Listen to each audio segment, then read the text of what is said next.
2024 సార్వత్రిక ఎన్నికలకు ముందు అవినీతి అధికారుల పేర్లు రాసుకుంటున్నాను, అధికారంలోకి వచ్చాక సంగతి చెప్తాను అంటూ ప్రతిసారి స్టేట్మెంట్ ఇచ్చిన నారా లోకేష్ చెప్పినట్లుగానే అధికారంలోకి వచ్చారు.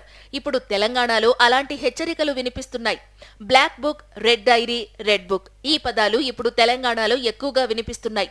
మీ పేర్లు రాసుకుంటున్నాం, అధికారంలోకి వచ్చాక అంతు తేలుస్తామంటూ బ్లాక్ బుక్, రెడ్ డైరీలను చూపిస్తున్నారు.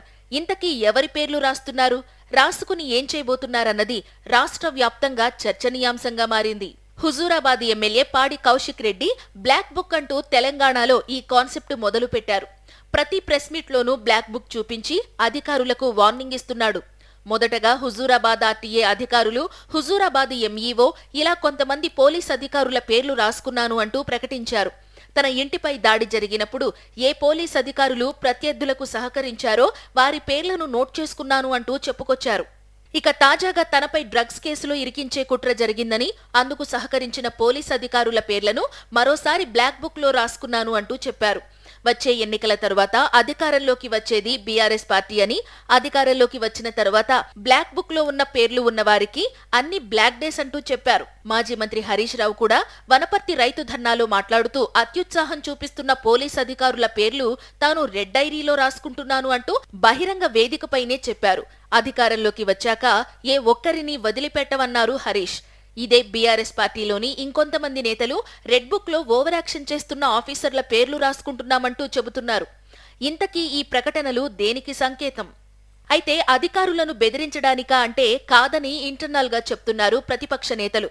కింది స్థాయి క్యాడర్ కి, కార్యకర్తలకి ధైర్యం నింపడం కోసమే ఇలాంటి టెక్నిక్స్ వాడతామని అంటున్నారు. దాంతోపాటు అధికారులకు కొంత భయం ఉంటుంది. ప్రభుత్వాలు మారితే ఇబ్బందులు ఎదుర్కొంటామని సంకేతాలు ఉంటాయని అంటున్నారు. ఆంధ్రప్రదేశ్లో రెడ్ బుక్ లో పేర్లు బయటకు రాకపోయినా కొంతమంది అధికారులు ఇప్పుడు పడుతున్న ఇబ్బందులు ఇందుకు ఉదాహరణ అని చెప్తున్నారు బీఆర్ఎస్ నేతలు.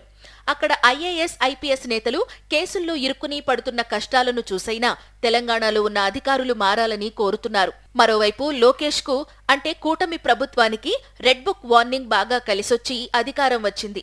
అదేవిధంగా హైడ్రా కూల్చివేతలపై బాధిత ప్రజల పక్షాన పోరాడుతున్న బీఆర్ఎస్ కు గ్రాఫ్ పెరిగిందని ఎనలిస్టులు అంటున్నారు. ఇప్పుడు రెడ్ బుక్ వంటి సంప్రదాయాలు కూడా జనాల్ని బాగా కనెక్ట్ చేస్తాయని, తద్వారా వచ్చే సార్వత్రిక ఎన్నికల్లో కారు పార్టీకి ప్రజలు విజయం కట్టబెడతారని గులాబీ నేతలు భావిస్తున్నారు.